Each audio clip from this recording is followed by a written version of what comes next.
ළඟදී මට ප්‍රේතෙක් කතා කළා. නෑ ප්‍රේතෙක් වැහිච්ච කෙනෙක් කතා කළා. ටික වෙලාවක් යනකොට ප්‍රේතයා කතා කරනවා.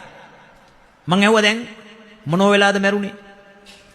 ස්වාමීන් වහන්සේ හදවත පිපුරුවා, නහරයක් පිපුරුවා. ඒ කියන්නේ heart attack ඇවිල්ලා මැරිලා තියෙනවා. මං ඇහුවා මරණාසන්න වෙලාවේ ධර්මයේ සීපත් උනේ නැද්ද?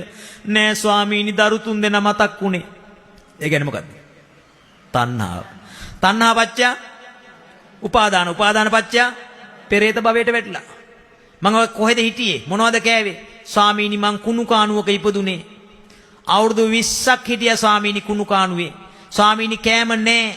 ස්වාමීනි වතුර නෑ. පුදුම දුකකටපත් වෙලා හිටියේ. ස්වාමීනි මගේ පුතා දානයක් දුන්නා. මගේ ලොකු පුතා දානයක් දීලා පින් අනුමෝදන් කළා. යන්තම් කෑම ටිකක් දැන් ලැබෙනවා ස්වාමීනි. මං ඔය දැන් මොනවද කන්නේ? මේ දුව කන දේවල් තමයි ස්වාමීනි. ඒ කියන්නේ දුවට වැහිලා දුව කන දේවල් තමයි දැන් ඕජාව අර තාත්තට ලැබෙන්නේ. මම මට මොකටද කතා කළේ? ස්වාමීනි ඔබ වහන්සේට විතරයි මාව නිදහස් කරන්න පුළුවන්, මනුස්ස ලෝකේ ප්‍රතිසන්දි ලබන්න පුළුවන් කුසල කර්මයක් කරන්න ඕන. මම මොකද්ද? ස්වාමීනි ඔබ වහන්සේ වඩම්මල ධර්ම දේශනාවක් පවත්වලා මට පින් අනුමෝදන් කරගන්න ඕන. ඒකේ මම එහෙම පුළුවන් ද නිදහස් වෙන්න? පුළුවන් කිව්වා. ඒතර පරදත්ත උපජීවි ප්‍රේත කොට්ටාස ඉන්නේ. පරදත්ත උපජීවි අනුන් දුන්නු දේ මත යැපෙන. අර එළියේ මෙතන පඩිපෙළයට ඉන්න උපාසකම්මා දැන්ට ප්‍රේත ලෝකෙද? හරි. මේකේ මට සියලු සත්වයෝ පේනවා. අර එළියේ හිටියද මට පේනවා ඈ. නිදා ගන්න එපා. මෙච්චර හොඳ ජීවිතේට උමනා කතාවක්. අනිත් එක හොඳ කතාව කියන මොකද්ද? ස්වාමීන් වහන්සේ මං ඇහුවා දැන් ඇත්තටම මේ මැරෙන වෙලාවේ ඔයාට ප ဋ ාණේ මතක් වුනේ නැද්ද? අනේ හාමුදුරුවනේ මම මැරුණේ අවුරුදු 20කට කලින්. ඒ කාලේ ප ဋ ාණේ කියලා එකක් අපි අහලවත් නැහැ ස්වාමීන් වහන්සේ. දැන් තොපිත් ඉඳලා ඔය මැරෙන්නද යන්නේ? ඈ අන්තිමට කියන්න එපා. අර කිරිවත් උඩුවේ අපේ පන්සලට වැඩියා අනේ ඈ අපිට ගන්න බැරි වුණානේ නිින්ද ගියානේ. කියන්නේ හරිද? මේක අරගන්න මැරෙන වෙලාවෙත් විදර්ශනා කරන්න පුළුවන් මට්ටමේ නුවණක් හදාගෙන එක එක්කෙනාගෙන් පිං හිඟා ගන්න දුවට ලේලිට බෑනට පුතාට වැහෙන්නේ නැතුව තේරෙනව නේද?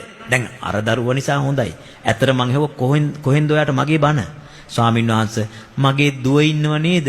ඒ දුවගේ යාළුවෙක් ඉන්න ඔබ වහන්සේගේ බන ෆෝන් එකෙන් නිතර අහනවා. එයා තමයි මගේ දුවටත් කතා කළේ. එයා දුවට කතා කළා ස්වාමීන් වහන්සේ ඔබ වහන්සේ අර රුවන්වැලි සෑයේ මැයි 10 වෙනිදා බණක් කිව්වේ. ස්වාමීන් වහන්සේ මං එතෙන්ට ගියා. ස්වාමීන් වහන්සේට මතක නැද්ද මං අපූර්ව ආකාරයකට වන්දනා කළා? මට මතක නෑනේ 1000 2000ක වන්දිනකොට එකෙක් මතක තියෙනවද? මං කව මට මතක නෑ කියලා. ස්වාමීන් වහන්සේ මට ආසයි රුවන්වැලි සෑය වටේ පෙරලි ප්‍රදක්ෂිනා කරන්න. මට ඒ වුණාට නිකන් ලැජ්ජයි ස්වාමීනි. එහෙම හොඳ නෑ නේද? මං කව නෑ. ශ්‍රද්ධාව තියෙනවා නම් බුදුරජාන් වහන්සේ පිළිබඳ ශ්‍රද්ධාව තියෙනවා නම් පෙරලි බැඳපන් ඇති වෙනකන්. නෑ හැක් නෙමෙයි. හරිද?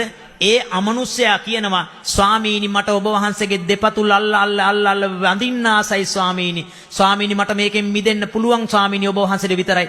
ඒ දවස් ඒ ප්‍රේතියට පින් දෙන්න ධර්මදේශනාවකුත් සැලසුම් කළා මේ කිට්ටුවම තැනක. ප්‍රධාන ඒ කියන්නේ කොළඹ මාතර ප්‍රධාන පාර අසලත් පවතින ප්‍රධාන විහාරස්ථානයක දේශනාවක් සංවිධානය කළා. ප්‍රධාන විහාරස්ථානයක. මම ඒක කියන්නේ තේ කෙනාට හොඳ නැති නිසා. ප්‍රධාන විහාරස්ථානයක කොළඹ මාතර ප්‍රධාන පාරයි. හරිද? එතකොට මතක තියාගන්න. එවැනි සිද්ධි මම ඔබට මතක් කරන්නේ මේක ප්‍රායෝගික ජීවිතයේ මේ මිනිස්සු දුක් විඳින හැටි. කියන මොකද්ද? ස්වාමීනි මං ඔබ වහන්සේගේ කකුල් දෙක ගාව ඇවිල්ලා වන්දනා කර දුක් වුණා. මං වෙයි. ස්වාමීනි අපේ කාලේ මෙහෙම ධර්මයක් තිබුණේ. මට මතක් වුණේ ඉද තප්පති පෙච්ච තප්පති පාපකාරී උභයත්ත තප්පති පාපම් මේ කතන්ති තප්පති භීයෝ තප්පති දුග්ගතින් ගතෝ. දැන් එයා වැළපීමෙන් මොකද්ද වෙන්නේ? තව අකුසල් වෙනවා.